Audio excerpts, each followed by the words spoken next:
The doctor said I wouldn't make it past 5. My parents poured everything into me. Every dollar, every minute, every prayer was for my survival. On my 5th birthday, the house was for once loud with forced cheer. Only my younger brother Noah, too young to grasp the weight of the moment, asked Liam, "Will you die tomorrow?" That was the first time I ever saw Dad hit him. And Mom, she knelt on the floor weeping, bowing her head again and again, begging God to give me a few more years. But on Noah's first day of pre-K, I did the unforgivable.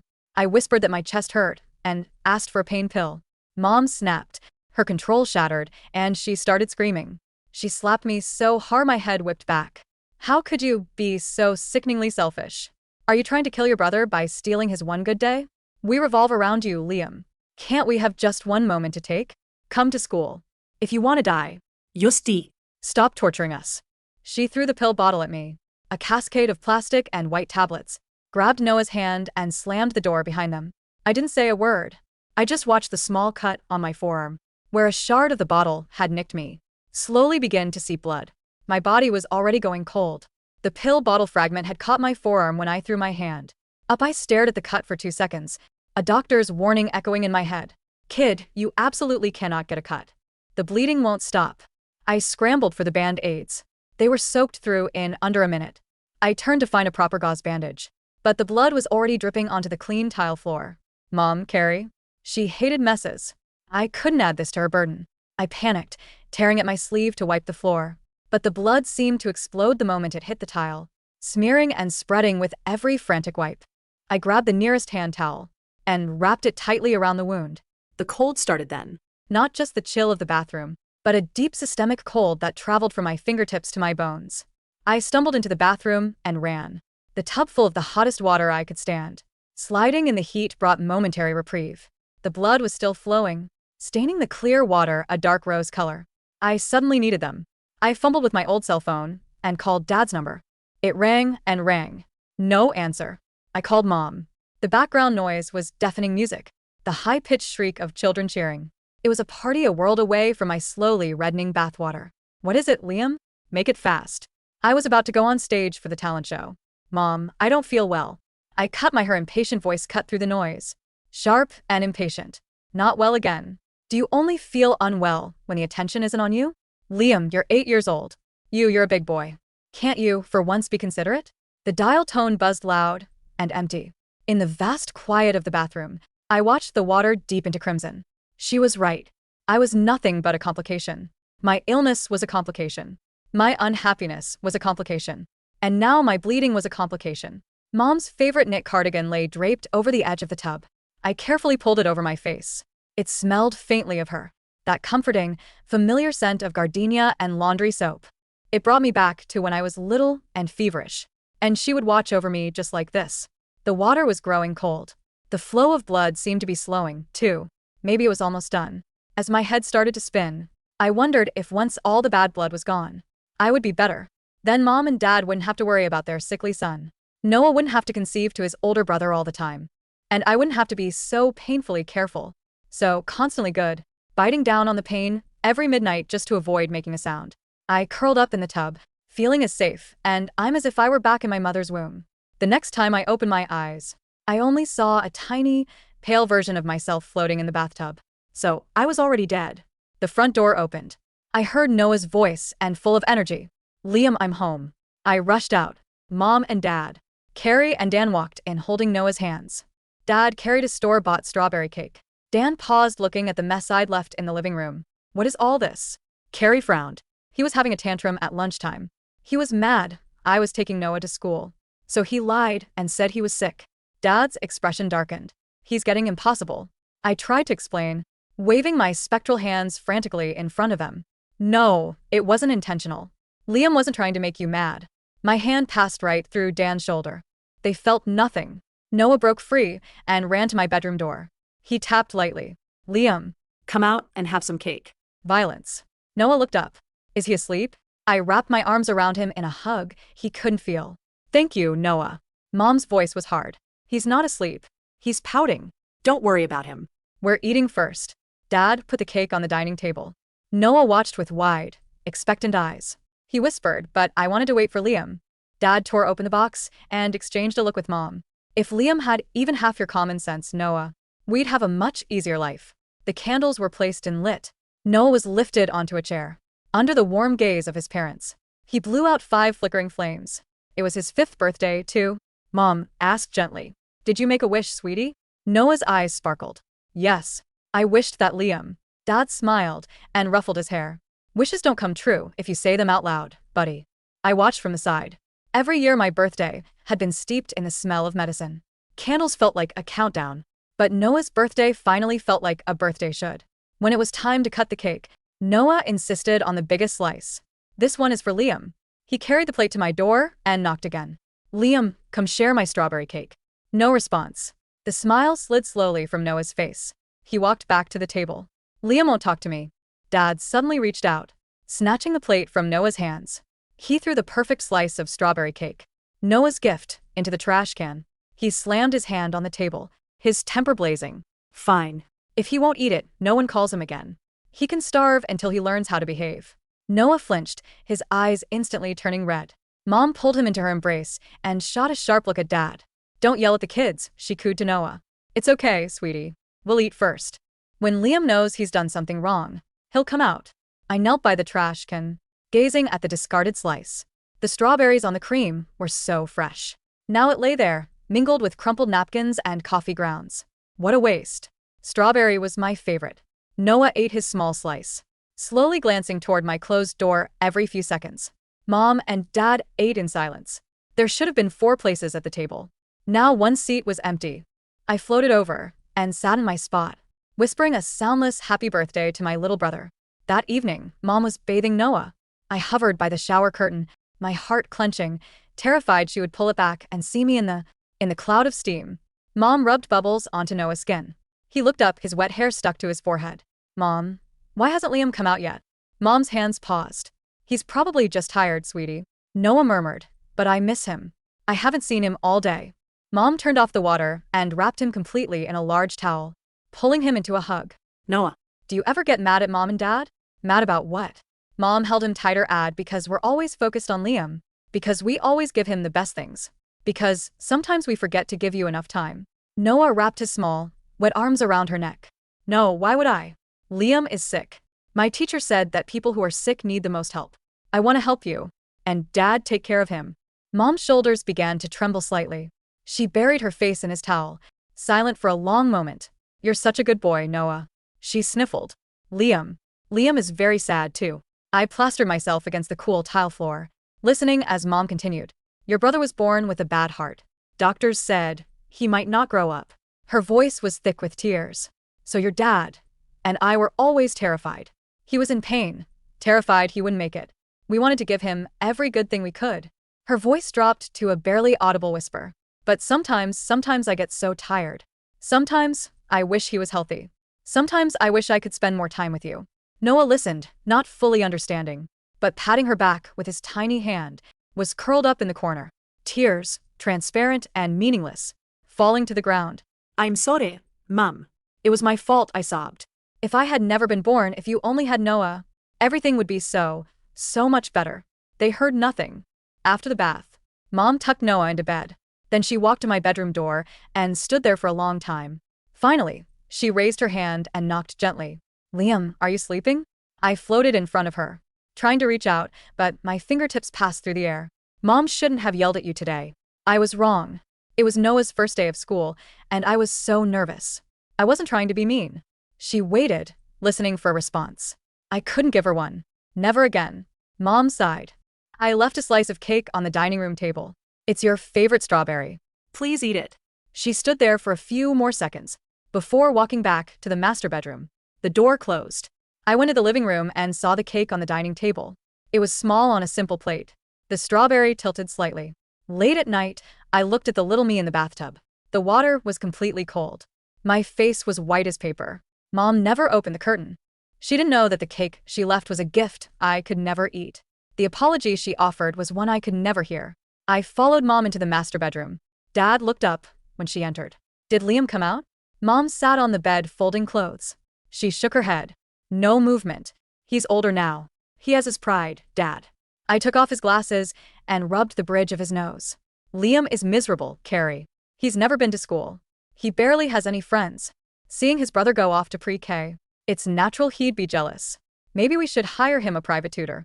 Mom's hands froze on a shirt. A tutor with what money, Dan? We still owe the hospital from last month's medicine.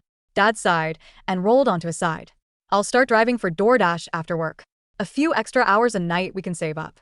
Mom turned to look at him. The bedside lamp illuminated his face. The dark circles under his eyes starkly visible. You're already exhausted from your day job. That's too dangerous.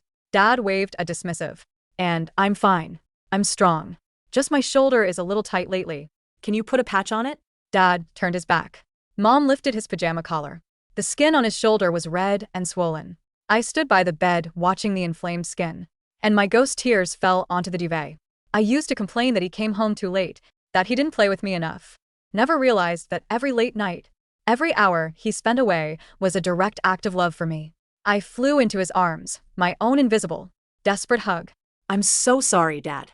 Please forgive my selfishness. The sun came up the way it always did, indifferent and bright. It filtered through the living room blinds, striping the carpet where the strawberry cake still sat on the dining table. The cream had crusted over in the night. The strawberries had wept their red juice onto the white frosting. I sat on the kitchen counter, swinging my translucent legs. Being dead felt less like floating and more like being held underwater, muffled and heavy, yet without the need to breathe. The alarm in my parents' room buzzed. Dad groaned, the sound vibrating through the wall. I watched him trudge to the kitchen, rubbing his bad shoulder. He bypassed the dining table, eyes sliding over the stale cake with a grimace of annoyance. He thought I was still in my room, stubbornly refusing to come out. He started the coffee maker. The gurgle and hiss sounded like a roar in the quiet house. Carrie, he called out, his voice raspy. I'm taking Noah to school. You deal with Liam. He can't skip 2 days in a row. Mom shuffled in a moment later, tying her robe.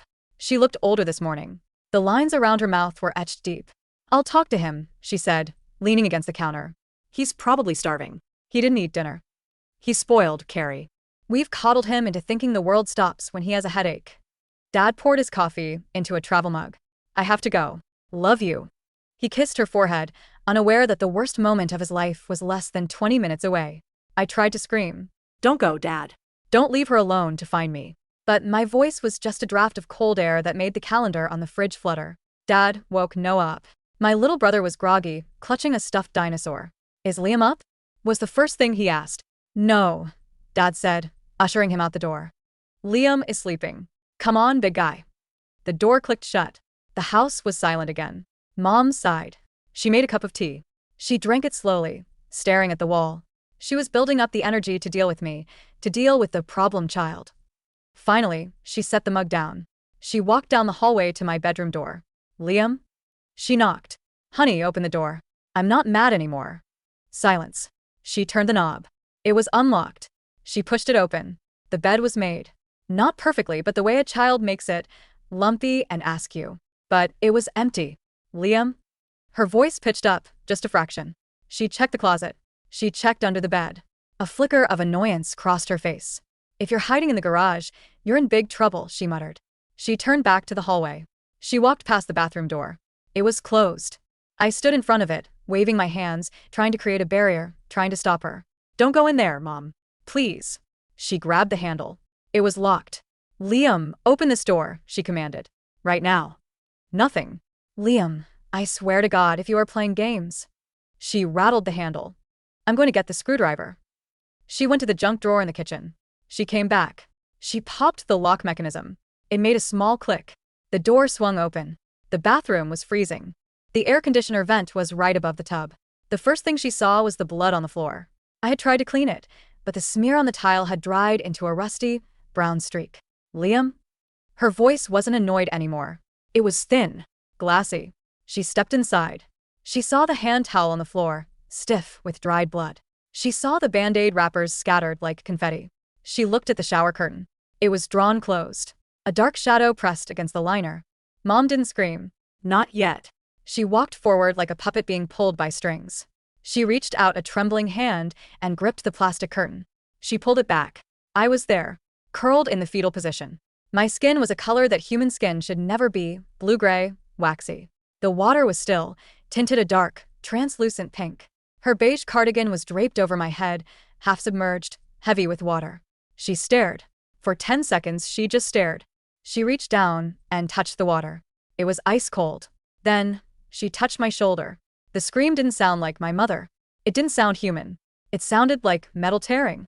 It started low in her chest and ripped her throat apart. She collapsed to her knees, splashing water onto the floor, dragging my stiff body up by the shoulders. No, no, no, no. She shook me. My head lolled back. The cut on my arm was visible now, gaping and pale, drained of everything. Wake up. Liam. Baby, wake up. She scrambled for her phone, her wet fingers slipping on the screen. She dialed 911. My son. She gasped, hyperventilating. My son he's in the tub. He's cold. He's so cold. I stood in the corner of the bathroom, crying without tears, watching my mother break into 1,000 pieces. The next 3 hours were a blur of flashing lights and static. Paramedics arrived. They didn't rush. That was the worst part. When they saw me, they slowed down. There was no CPR. No defibrillator. One of them, a heavy-set man, gently guided Mom out of the bathroom. Dad arrived 20 minutes later. He must have driven 90 miles per hour. He left the car door open in the driveway. He ran into the house, seeing the police officer in the living room. Where is he? Where is my son? The officer blocked his path to the hallway. Sir, you can't go back there right now. Get out of my way. Dad shoved him. The officer held firm, grabbing Dad's wrists. Sir, listen to me. It's a crime scene until the coroner clears it. Crime scene? Dad went pale. He's 8 years old. He's sick. What are you talking about? Then he saw Mom. She was sitting on the couch, wrapped in a blanket, shivering violently even though it was warm. She looked at Dad, and her eyes were 2 black holes. I told him to die, she whispered. The room went dead silent. The police officer looked at her sharp. Dad froze. What? Yesterday, Mom rocked back and forth. He asked for a pill. I thought he was faking. I told him to stop torturing us. I told him if he wanted to die, just die. Dad stared at her. The horror on his face transformed into something uglier. Blame. You left him. Dad's voice shook. You left him alone? I didn't know, she wailed, burying her face in her hands. I threw the bottle. I didn't know it cut him. The police officer stepped between them. Ma'am, I need you to not speak until we can ask you questions formally. They took my body out in a black bag. It looked so small on the gurney. I watched them take me away. I wanted to follow the body, but I was tethered here. To this house. To this pain. That night, Noah stayed at a neighbor's house. Mom and Dad sat at the kitchen table. They hadn't turned on the lights. He bled out, Dad said into the darkness. The coroner said he nicked an artery in his forearm. He tried to stop it. He used towels. He got in the bath to wash it off, and he fell asleep. He called us, Mom whispered. She put her phone on the table. He called me at 4:12 p.m. Dad pulled his phone out. He stared at the screen. 1 missed call. 4:10 p.m. I was driving, Dad said. I was listening to a podcast. I was at the party, Mom said. I answered. I yelled at him. They looked at each other, and the distance between them wasn't just a table anymore. It was a canyon. You threw the bottle, Dad said softly. It wasn't a question. You weren't there, she shot back, her voice cracking. You're never there, Dan. You're always working. I do everything. I handle the doctors, the medicine, the tantrums, the sleepless nights. I snapped. Am I not allowed to snap? You told our son to die, Carrie. And he did. Dad slammed his fist on the table.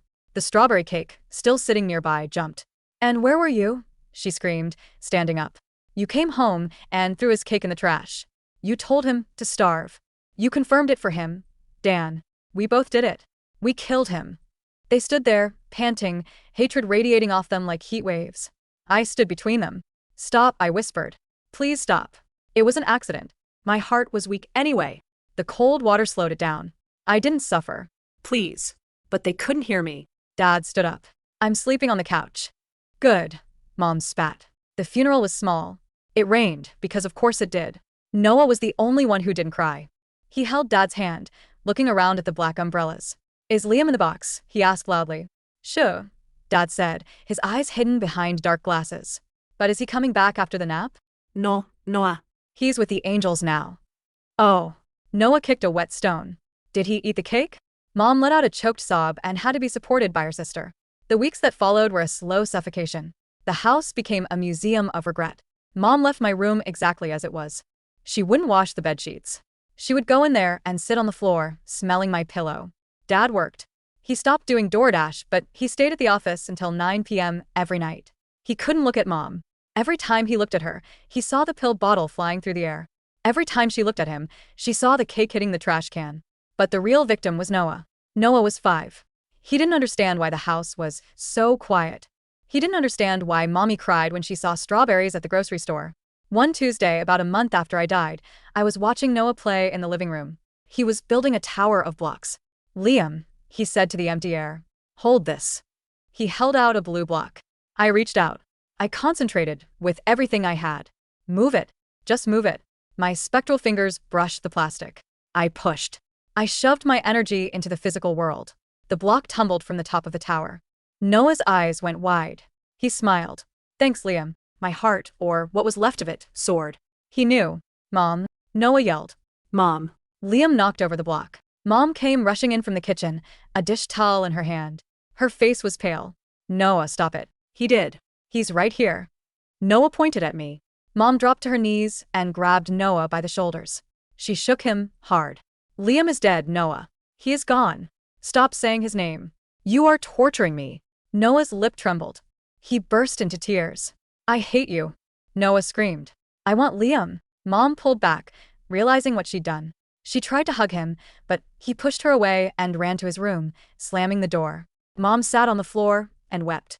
"이수로워해." I placed my hand on her shoulder. I tried to offer comfort, but she just shivered and rubbed her arm. "It's so cold in here," she whispered. 6 months passed. The silence in the house had turned into a rot. Dad and Mom were essentially roommates who hated each other. They spoke only about logistics, bills, groceries, Noah's pickup times. I learned to do more. I could make the lights flicker. I could make the floorboards creak. But every time I did, it just scared them. They didn't think Liam. They thought drafts, old wiring, or they just drank more wine to ignore it. The breaking point came on my birthday. I would have been 9. Mom had bought a cake. Strawberry. She placed it on the table. Dad came home, saw the cake, and his face went purple. "What is this, Carrie?" "It's his birthday." "He's dead." Dad roared. "Why are you doing this? We have to move on. You're obsessing. You need therapy." "I need my son," she screamed back. "And don't you dare lecture me about moving on when you haven't entered his room in 6 months. You're a coward, Dan." "I'm a coward? I'm keeping this family fed. You're the one who—" He stopped himself, but the words hung in the air. "You're the one who killed him." "Say it," she hissed. "Say it." "I don't have to." Dad grabbed the car keys. "I'm leaving. I can't do this tonight. If you walk out that door, Dan, don't come back." "Fine by me." He slammed the door. The house shook. Mom collapsed onto a chair. She looked at the cake. Then, with a slow, deliberate motion, she swept her arm across the table. The cake flew off, smashing against the wall, smearing red frosting and cream everywhere. She went to the kitchen drawer. She took out a knife. I panicked. "No. Mom, no." She wasn't looking at her wrists. She was looking at the air, her eyes wild. "I can't take the quiet," she muttered. "I just want to see him." She walked toward the bathroom. I had to stop her. I had to do something massive. I focused on the hallway light. I gathered every ounce of energy I had, drawing from the cold, drawing from the sorrow. Boom. The light bulb in the hallway exploded. Glass rained down. Mom screamed and covered her head, dropping the knife. The house went dark. Then, I went to Noah's room. He was asleep. I needed him. He was the only bridge. I entered his dream. It was vivid, primary colors and dinosaurs. I stood there looking healthy. "No cats. No paleskin." "Noah," I said. Noah looked up from his dream toys. "Liam." "Noah, you have to wake up. You have to go tell Mom something." "What?" Tell her the cardigans smelled like gardenias. Tell her I was safe." Noah blinked. "Gardenias?" "Yes." "And tell Dad. Tell him I saw him working late. Tell him I know he loved me." "Okay." I pushed him out of the dream. Noah woke up with a gasp. He scrambled out of bed. He ran into the hallway, his bare feet crunching on the glass. "Mom," he called out into the dark. Mom was sitting on the floor in the hallway, shaking. "Noah? Don't move. There's glass."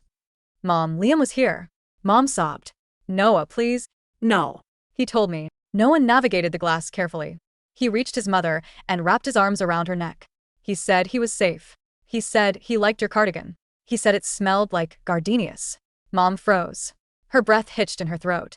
She had never told anyone about the cardigan over my face. She had never told anyone how I used to smell it when I was sick. And the police had taken it as evidence.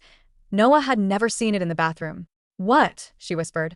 He said it smelled like gardenias. Noah repeated firmly. And he wants you to stop crying. The front door opened. Dad had come back. He couldn't leave. He stood in the entryway, seeing the shattered glass, the cake on the wall, his wife and son on the floor. Carrie? Noah looked at Dad. Liam said he knows you worked late. He knows you loved him. Dad dropped his keys. He fell to his knees right there, in the entryway. The man who never cried, the man who held it all in, finally broke. A guttural sound ripped out of him. Mom crawled over the glass. She didn't care about the cuts on her knees, and grabbed Dad. They held onto each other, a tangle of grief and limbs, with Noah sandwiched between them. I'm sorry, Dad sobbed. I'm so sorry I wasn't there. I'm sorry I threw the bottle, Mom wailed. I'm so sorry. I stood over them. The air in the house began to warm up. The heavy, suffocating pressure lifted. They weren't fixed. They wouldn't be fixed for a long time. But they were holding each other. The next 10 years were a slow climb out of the abyss. They didn't divorce. The night of the exploded light bulb saved them. They started therapy, individual and couples. Mom went back to work. She couldn't stay in the house all day. She became a nurse. She said she wanted to help people who were in pain, to make up for the pain she ignored in me. Every time she treated a child, she was gentle, listening to them even when they were just being fussy. Dad stopped working late. He took a lower-paying job with better hours. He coached Noah's soccer team. He was terrified of missing a moment. Noah grew up. He was different from other kids. He was quieter, more observant. He never forgot me. On every birthday, mine and his, he would buy a strawberry cake. They would eat it together. No trash cans. No yelling. I stayed for a long time. I watched Noah graduate elementary school. I watched him get his first girlfriend. I watched Mom and Dad learn to laugh again, though their laughter always had a shadow behind it.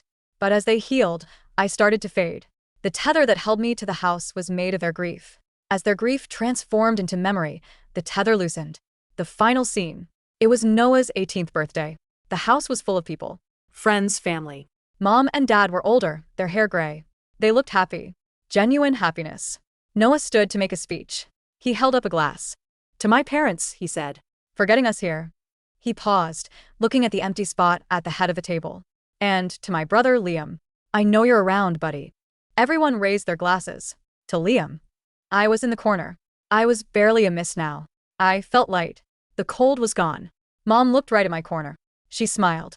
A soft, sad, peaceful smile. She couldn't see me, but she felt me. She nodded, just once. It's okay, she seemed to say. You can go. I looked at them one last time. My family. They had survived me.